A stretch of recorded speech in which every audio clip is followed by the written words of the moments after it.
कहानी तानसेन, जयशंकर प्रसाद। यह छोटा सा परिवार भी क्या ही सुंदर है। सुहावने आम और जामुन के वृक्ष चारों ओर से इसे घेरे हुए हैं। दूर से देखने में यहाँ केवल एक बड़ा सा वृक्षों का झुरमुट दिखाई देता है, पर इसका स्वच्छ जल अपने सौंदर्य को ऊंचे डूंगों में छिपाए हुए है। कठोर हृदय धरणी के वक्ष स्थल में यह छोटा सा करुणा कुंड बड़ी सावधानी से प्रकृति ने छिपा रखा है। संध्या हो चली है। विहंग कुल कोमल कलरव करते हुए अपने अपने नीड़ की ओर लौटने लगे हैं।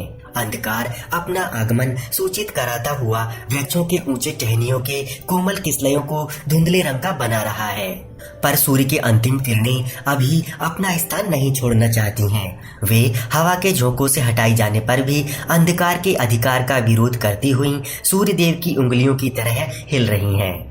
संध्या हो गई।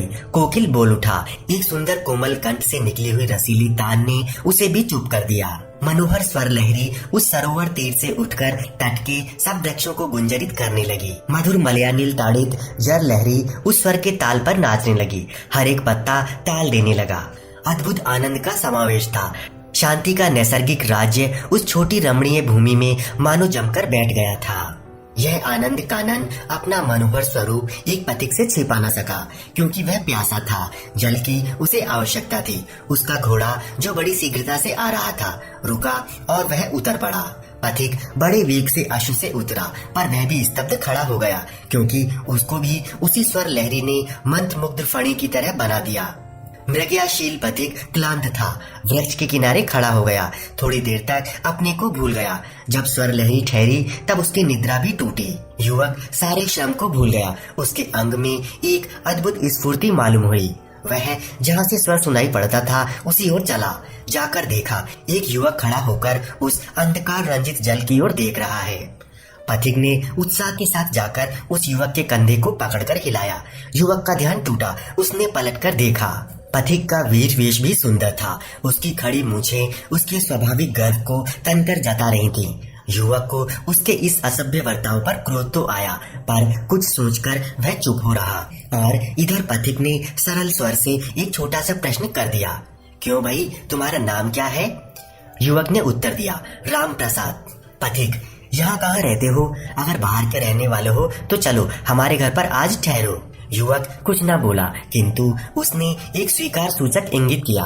पथिक और युवक दोनों अश्व के समीप आए।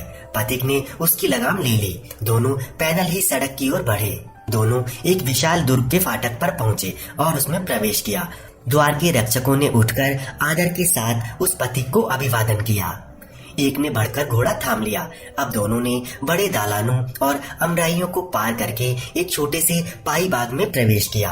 राम प्रसाद चकित था। उसे यह नहीं ज्ञात होता था कि वह किसके संग कहाँ जा रहा है। हाँ, यह उसे अवश्य प्रतीत हो गया कि यह पथिक इस दुर्ग का कोई प्रधान पुरुष है। पाई बाग में बीचों बीच एक चबूतरा था जो संगमरमर का बना था। छोटी छोटी सीढ़ियां चढ़कर दोनों उस पर पहुंचे। थोड़ी देर में एक दासी पानदान और दूसरी वारिणी की बोतल लिए हुए आ पहुंची। पथिक, जिसे अब हम पथिक ना कहेंगे, ग्वालियर दुर्ग का किलेदार था। मुगल सम्राट अकबर के सरदारों में से था। बिछे हुए पारसी कालीन पर मसनद के सहारे वह बैठ गया। दोनों दासियां फिर एक हुक्का ले आईं और उसे रखकर मसनद के पीछे खड़ी होकर चवर करने लगी। एक ने रामप्रसाद की ओर बहुत बचाकर देखा। युवक सरदार ने थोड़ी सी वारुणी ली। 2-4 गिलौरी पान की खाकर फिर वह हुक्का खींचने लगा। रामप्रसाद क्या करे, बैठे बैठे सरदार का मुंह देख रहा था। सरदार के ईरानी चेहरे पर वारुणी ने वार्निश का काम किया। उसका चेहरा चमक उठा। उत्साह से भरकर उसने कहा, रामप्रसाद कुछ गाओ। यह उस दासी की ओर देख रहा था। रामप्रसाद सरदार के साथ बहुत मिल गया। उसे अब कहीं भी रोक टोक नहीं है। उसी पाई बाग में उसके रहने की जगह है। अपनी खिचड़ी आंच पर चढ़ाकर प्रायः चबूतरे पर आकर गुनगुनाया करता। ऐसा करने की उसे मनाही नहीं थी। सरदार भी कभी कभी खड़े होकर बड़े प्रेम से उसे सुनते थे, किंतु उस गुनगुनाहट ने एक बड़ा बेढप कार्य किया। वह यह कि सरदार महल की एक नवीना दासी उस गुनगुनाहट की धुन में कभी कभी पान में चूना रखना भूल जाया करती थी और कभी कभी मालकिन की किताब मंगाने पर आफताबा ले जाकर बड़ी लज्जित होती थी। पर तो भी बरामदे में से उसे एक बार उस चबूतरे की ओर देखना ही पड़ता था। राम प्रसाद को कुछ नहीं, वह जंगली जीव था। उसे इस छोटे से उद्यान में रहना पसंद नहीं था, पर क्या करे, उसने भी एक कौतुक सोच रखा था। जब उसके स्वर में मुग्ध होकर कोई अपने कार्य में च्युत हो जाता तब उसे बड़ा आनंद मिलता। सरदार अपने कार्य में व्यस्त रहते थे। उन्हें संध्या को चबूतरे पर बैठकर राम प्रसाद के दो एक गाने सुनने का नशा हो गया था। जिस दिन गाना नहीं सुनते उस दिन उनको वारुणी में नशा कम हो जाता, उनकी विचित्र दशा हो जाती थी। राम प्रसाद ने एक दिन अपने पूर्व परिचित सरोवर पर जाने के लिए छुट्टी मांगी, मिल भी गई। संध्या को सरदार चबूतरे पर नहीं बैठे, महल में चले गए। उनकी स्त्री ने कहा, आज आप उदास क्यों हैं? सरदार, राम प्रसाद के गाने में मुझे बड़ा ही सुख मिलता है। सरदार पत्नी, क्या आपका राम प्रसाद इतना अच्छा गाता है जो उसके बिना आपको चैन नहीं? मेरी समझ में मेरी बांदी उससे अच्छा गा सकती है। सरदार हंसकर, भला उसका नाम क्या है? सरदार पत्नी, वही सौसन जिसे मैं दिल्ली से खरीद कर ले आई हूँ। सरदार, क्या खूब, अजी उसको तो मैं रोज देखता हूँ।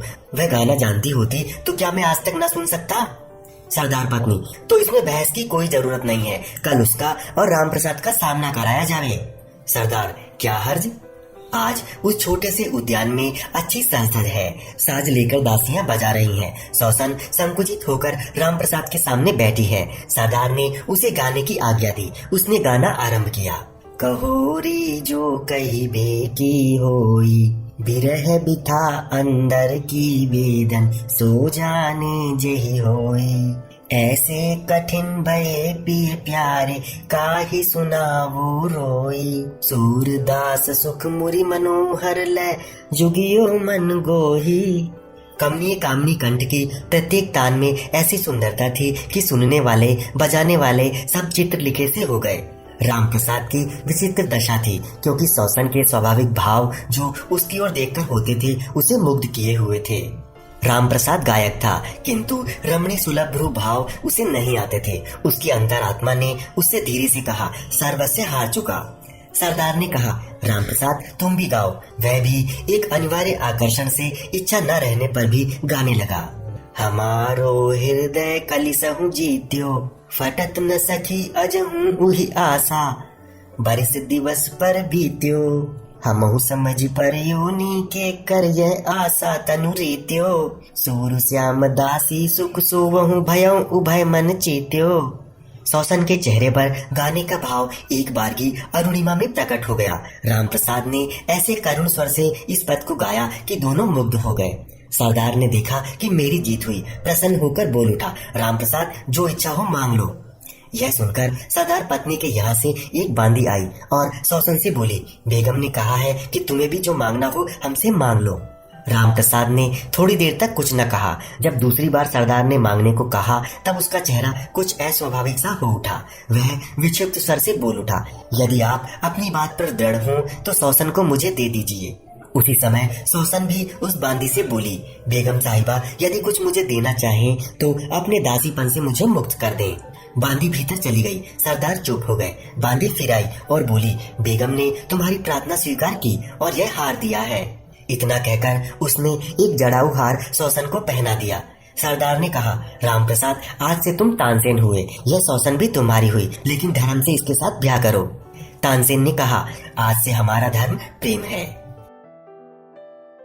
आपको हमारा वीडियो कैसा लगा प्लीज़ कमेंट करके और लाइक करके ज़रूर बताइएगा। अगर आपको हमारा वीडियो पसंद आ रहा है तो हमारे चैनल को सब्सक्राइब कर लें, इससे हमारे नई वीडियो का नोटिफिकेशन आपको मिल जाएगा।